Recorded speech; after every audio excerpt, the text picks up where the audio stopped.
আসসালামু আলাইকুম শেখ। ওয়ালাইকুম সালামতুল্লাহ। কেউ যদি ইচ্ছা করে দাড়ি না রাখে তাহলে তার কি পরিমাণ গুনাহ হবে? দাড়ি রাখবে না তাহলে সেই ব্যক্তি হারাম কাজ করল। দাড়ি মুন্ডন করা হারাম। কেন হারাম? একটি দুটি কারণ না, ভালো করে আজকে শোনেন। দাড়ি বাড়াতে বলেছেন নবী সাল্লাল্লাহু আলাইহি সাল্লাম, এক নম্বর। দাড়ি মুন্ডন করতে নিষেধ করেছেন কাফের, মজুসি, অগ্নিপূজক, অমুসলিমদের সদৃশ্যতা থেকে নিষেধ করেছেন। তারা দাড়ি মুন্ডন করে, তোমরা করবে না। 4 নম্বর হচ্ছে সমস্ত আম্বিয়া রসুলগণ দাড়ি রেখেছেন এবং সমস্ত সাহাবাই কেরামগণ আল্লাহর নেক বান্দারা দাড়ি রেখেছেন।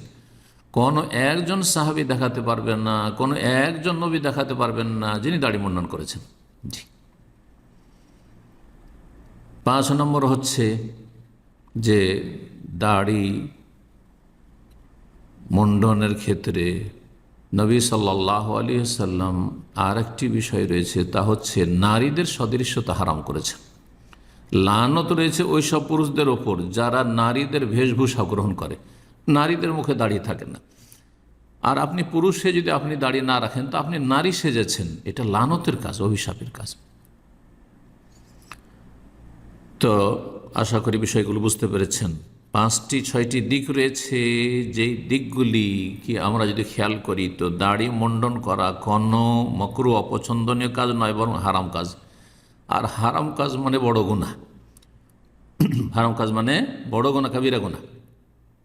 আর তারপর আরেকটি কথা শোনেন, যদি বলেন যে কাবিরা নয় সাগিরা, তো এই ক্ষেত্রে সমস্ত আহলে সুন্নাত ওয়াল জামাত, হানাফি, শাফি, মালিকি, হাম্বলি, আহলুল হাদিস, সমস্ত উম্মতে মুসলিমার ওলামারা বলছেন আকীদার বিষয়ে যে সাগিরা গুনাহ যদি কি করা হয়, বারবার করা হয়, তাহলে সেটি কাবিরা হয়ে যায়।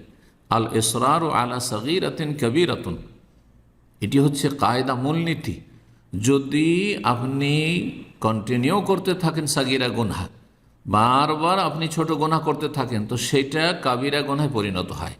যেমন আরবি কবি বলেছেন লা তাহকিরান্না সাগীরাতান ইন্নাল জিবালা মিনাল হাসা, তোমরা ছোট গুনাহকে তুচ্ছ মনে করিও না, হালকা মনে করিও না। আর এই ছোট গুনাহ, সাগীরা গুনাহ, না, কারণ ছোট গুনাহ যখন অনেক বেশি হয়ে যায়, ঠিক ওই রকমই ইন্নাল জিবালা মিনাল হাসা, একটি বিশাল পাহাড় পর্বত অনেকগুলি কঙ্কর, ক্ষুদ্র ক্ষুদ্র কঙ্করের সমষ্টির নাম। দেখেন জামরাতে যখন হাজী সাহেবরা পাথর মারছেন, কত ক্ষুদ্র পাথর, একবার বুটের দানার সমান, কিন্তু পাথর মারতে মারতে মারতে বিশাল পাহাড় হয়ে যাচ্ছে ভাইবদা।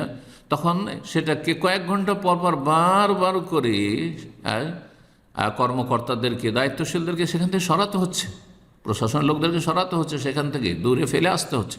তারপরে আবার ভর্তি হয়ে যাচ্ছে সেই জায়গায়, পাহাড়ের মতো উঁচা হয়, তারপর আবার সেটাকে সরাচ্ছে। আশা করি বিষয়টি বুঝতে পেরেছেন। সাগিরা তো নয়, তারপরে যদি ধৈরেই নেন আপনি, সেটা তো জায়েজ নয়। যদি সাগিরাও বলেন তবুও সেটি বারবার করে মুন্ডন, প্রতিদিন সেভ করছেন, সপ্তাহে একদিন সেভ করছেন, মাসে কয়েকবার করছেন, তাহলে তারপরে সেটা সাগিরা থাকে? কোনো মতে সেটা সাগিরা থাকে না, হানাফিদের কাছে না, শাফি না, মালিকি না, হাম্বলি না, আহলুল হাদিস, কারো কাছে সাগিরা না। সুতরাং দাড়ি মুন্ডন করা হারাম এবং কাবিরা গুনাহ। আল্লাহ হিদায়াত দান করুন। মুসলিমদেরকে ইসলামের পরিচয় দেওয়ার তৌফিক দান করুন। যার দাড়ি নেই তাকে চেনা যায় না যে সে মুসলিম না অমুসলিম, তাহলে সে সালামের হক থেকে বঞ্চিত থাকে। একজন মুসলিমের হক হচ্ছে সালাম। কি করে আপনি সালাম পাবেন যেখানে আপনাকে চেনা যাচ্ছে না? আল্লাহ সঠিক বুঝদান করুন। হীনমন্যতা থেকে আল্লাহ রক্ষা করুন, কাফেরদের করণ থেকে রক্ষা করুন।